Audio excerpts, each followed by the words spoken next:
First story, by Sarah Johnson.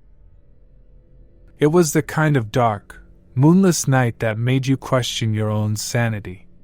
I was driving through rural Nebraska, my headlights cutting through the inky blackness, the endless expanse of cornfields looming on either side of the narrow road. I was on my way to visit a friend in a nearby town, and the GPS had suggested this shortcut through the heartland. I should have known better. As I navigated the desolate road, unease settled over me. The silence was deafening, broken only by the occasional rustling of cornstalks in the wind. I tried to shake off the feeling of isolation, but it clung to me like a shadow. That's when I saw them, a group of figures emerging from the rows of corn on the left. They were dressed in tattered clothes, their faces obscured by dirt and darkness. My heart began to race as I approached them cautiously, wondering if they needed help or if I should just keep driving. As I got closer, I noticed they were standing in a circle, their hands joined as if engaged in some strange ritual. I slowed my car to a crawl, my curiosity piqued by their odd behavior. What could they possibly be doing in the middle of nowhere at this ungodly hour? Suddenly, one of them turned and stared directly at me. I couldn't make out their features, but the intensity of their gaze sent a shiver down my spine. I slammed my foot on the gas pedal, speeding past them and away from that eerie scene. But my relief was short-lived. Glancing in my rearview mirror, I saw the group of figures in pursuit. Panic set in as I pushed my car to its limits, the engine roaring as I hurtled down the dark road. Their silhouettes grew closer, and I could hear their haunting, guttural chants carried by the wind. I reached for my phone to call 911, but there was no signal out here. My only option was to keep driving, hoping to find help at the next town. As I approached a bend in the road, I caught a glimpse of a dilapidated farmhouse up ahead. It was my only chance. I swerved onto the dirt path leading to the farmhouse, my tires kicking up dust and gravel. The figures followed suit, their relentless pursuit driving me to the brink of terror. I pulled up to the decrepit building, the headlights of my car illuminating its decaying facade. Without thinking, I leaped from my car and bolted toward the farmhouse. I could hear their footsteps closing in behind me, their voices growing louder and more sinister. I reached the front door just in time, slamming it shut and barricading it with a wooden plank I found inside. I stood in the darkness of the abandoned farmhouse, my heart pounding in my chest. Through a crack in the boarded-up windows, I watched as the figures circled the building, their chants growing louder and more frenzied. What had I stumbled upon? Who were these people, and what did they want from me? Hours passed, the tension in the air thickening with each passing minute.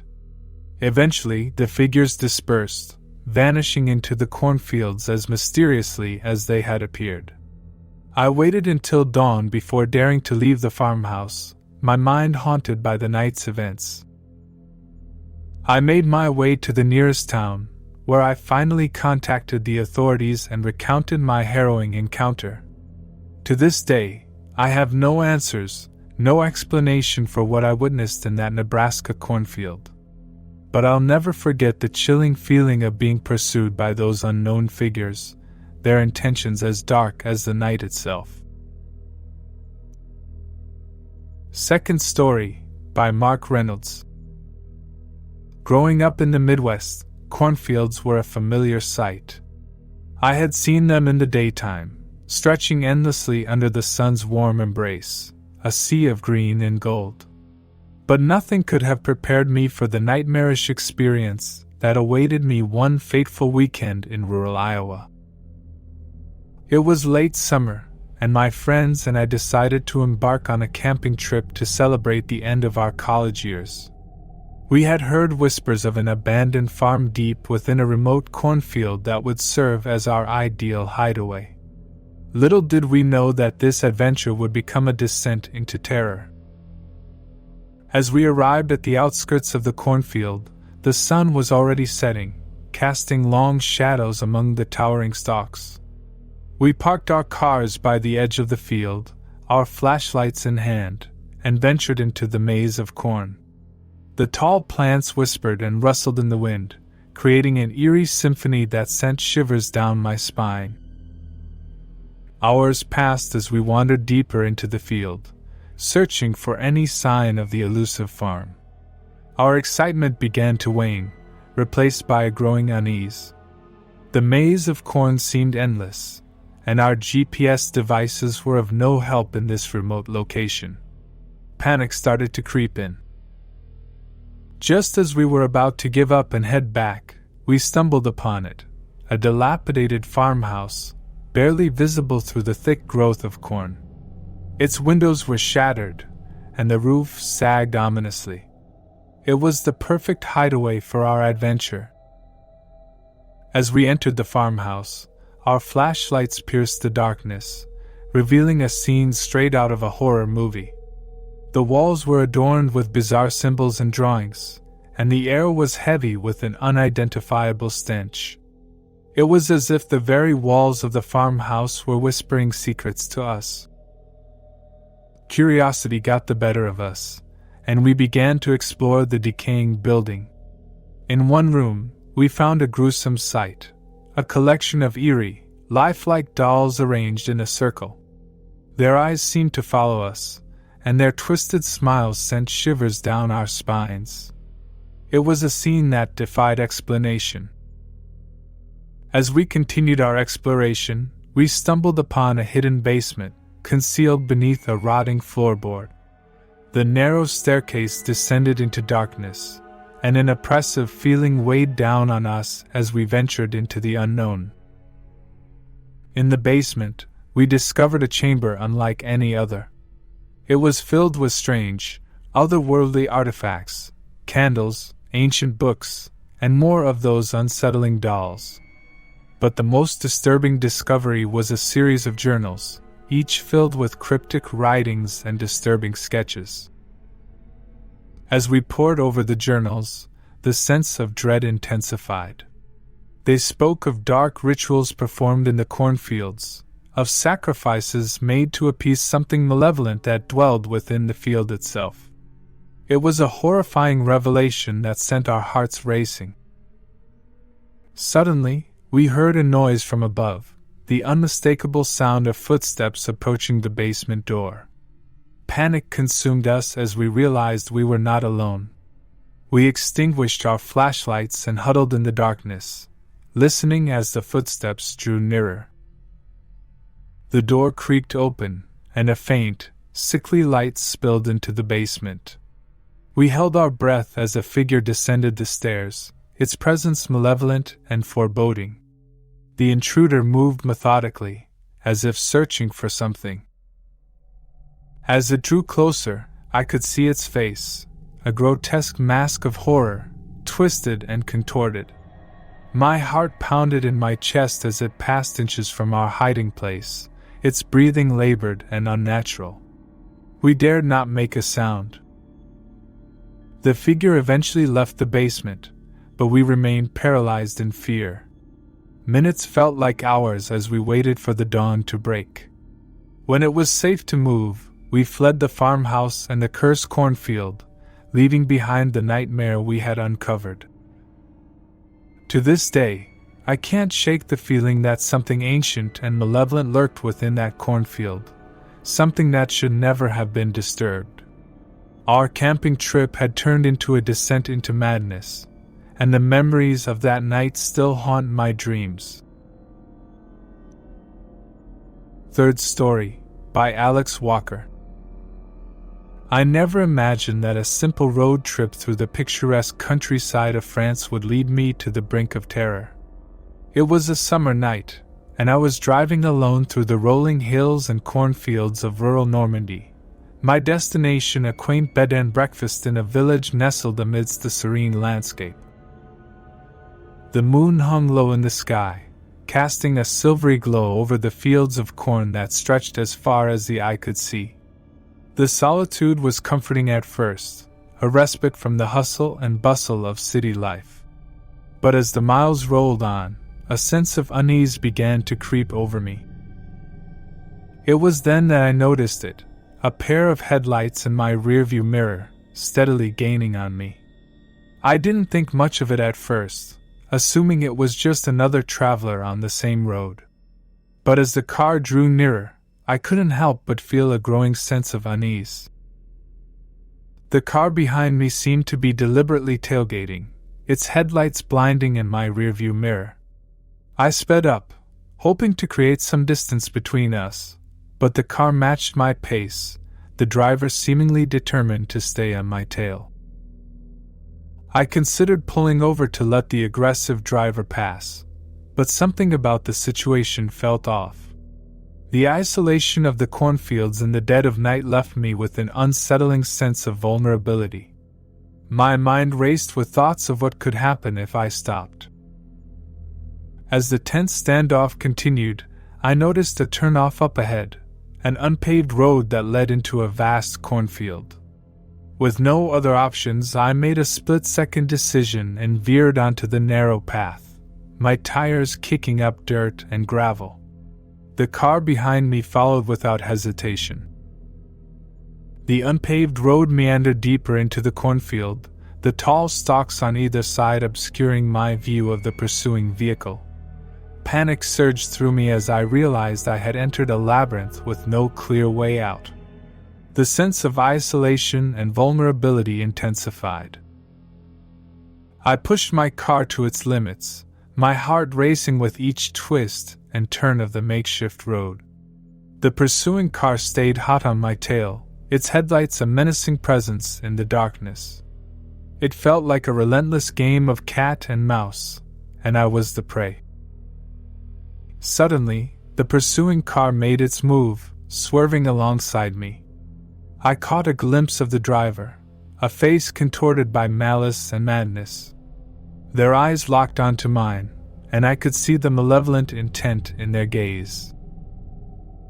Fear gripped me as the driver tried to force my car off the road, the sheer brutality of their actions leaving me breathless. I fought to maintain control, refusing to succumb to the relentless pursuit.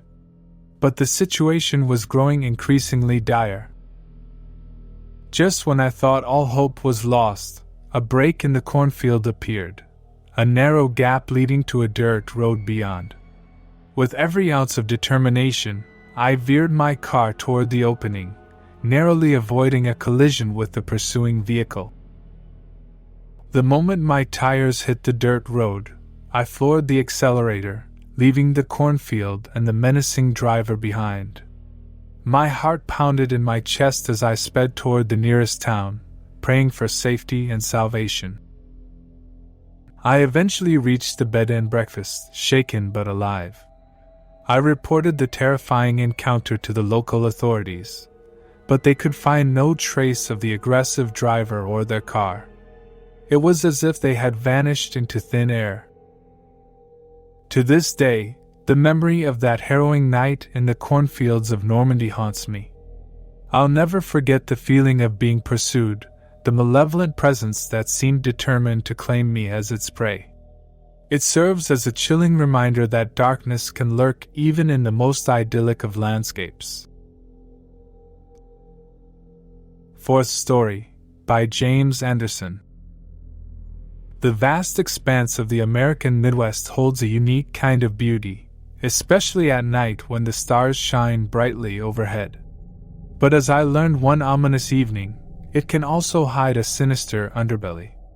I was driving through rural Kansas, making my way home after visiting family, when I encountered something that still haunts my nightmares. The road I was on was nothing more than a narrow, two-lane highway flanked by endless rows of cornfields. The solitude was comforting at first, a peaceful respite from the noise of the city. But that sense of tranquility shattered when I noticed an eerie glow in the distance. As I drew closer, the source of the glow became apparent. It was a circle of people, dressed in dark robes, standing amidst a field of corn. They held torches aloft, casting an ominous light that danced eerily in the night. My heart quickened, and a chill ran down my spine.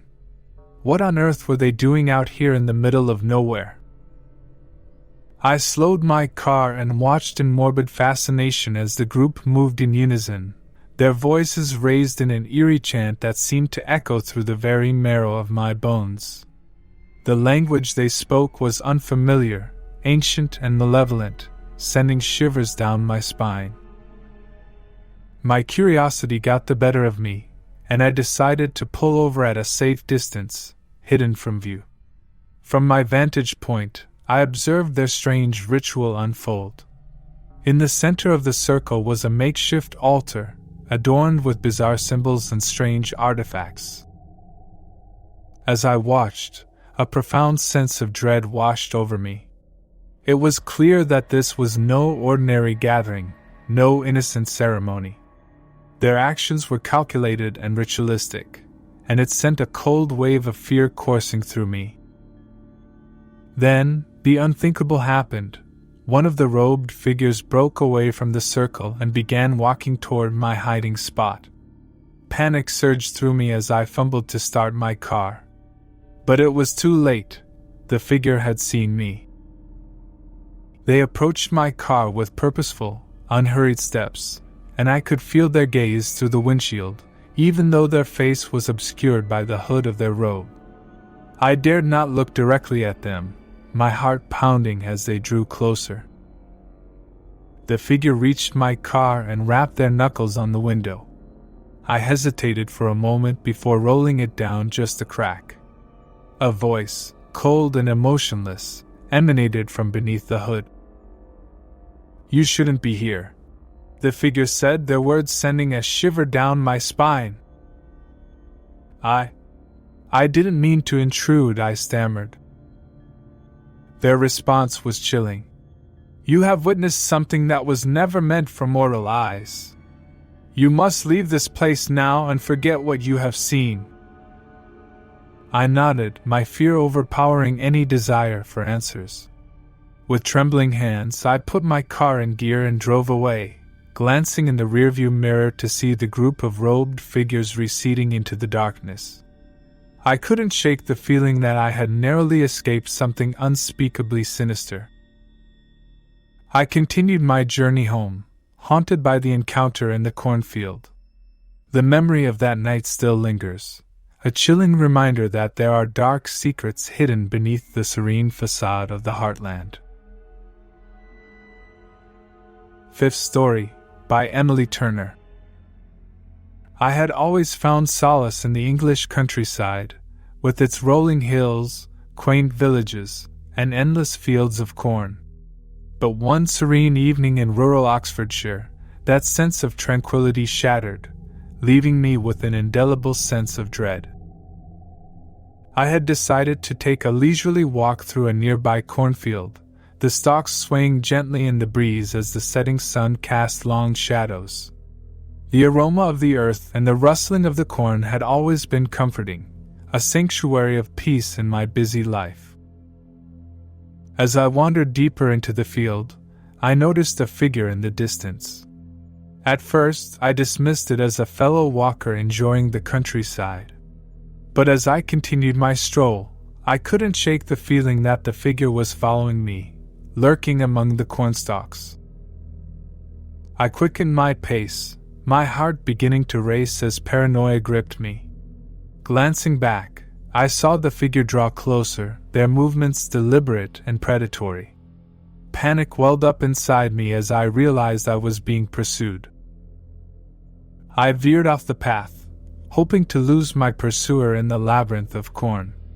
But they persisted, their relentless pursuit sending a wave of terror coursing through me. The once familiar field had become a maze of dread, and I was trapped in its embrace. The stalker drew nearer, their presence like a malevolent shadow. I couldn't see their face, but I could feel their malevolent intent. My every instinct screamed at me to run, to escape this nightmare, but the cornfield seemed to stretch on endlessly. As the minutes ticked by, the situation grew increasingly dire. I could hear the stalkers' heavy breathing, their footsteps closing in. I knew I had to do something, or I would become another victim of this relentless pursuer. With my heart in my throat, I mustered every ounce of courage and sprinted in a random direction, crashing through the cornstalks with abandon. I could hear the stalkers' enraged shouts behind me, but I dared not look back. My only thought was escape. After what felt like an eternity, I burst through the edge of the cornfield and into a nearby village. Gasping for breath, I glanced around frantically, hoping to find help. I spotted a passerby and rushed toward them, my words tumbling out in a panic stream. The villagers called the authorities, and the police arrived shortly after. I provided a description of the stalker, but there was no sign of them in the cornfield or the surrounding area. It was as if they had vanished into thin air. To this day, I cannot forget the feeling of being pursued through that cornfield, the relentless stalker's presence forever etched in my memory. The idyllic English countryside had been transformed into a nightmare, a reminder that darkness can lurk even in the most tranquil of settings. Each of these stories reminds us that fear can take root in the most unexpected places, that the darkness can lurk beneath the surface of the familiar, and that our instincts for self-preservation can be our greatest asset when confronted with the unknown. Whether it's the heartland of the United States or the serene fields of Europe, these tales serve as a chilling reminder that true horror can be found where we least expect it. Thank you for joining us for the whole video. That video you see on screen is one of my favorite. Check it out. If you've enjoyed these horror stories, show your support by hitting the subscribe button. Did this tale send chills down your spine? Let me know in the comments.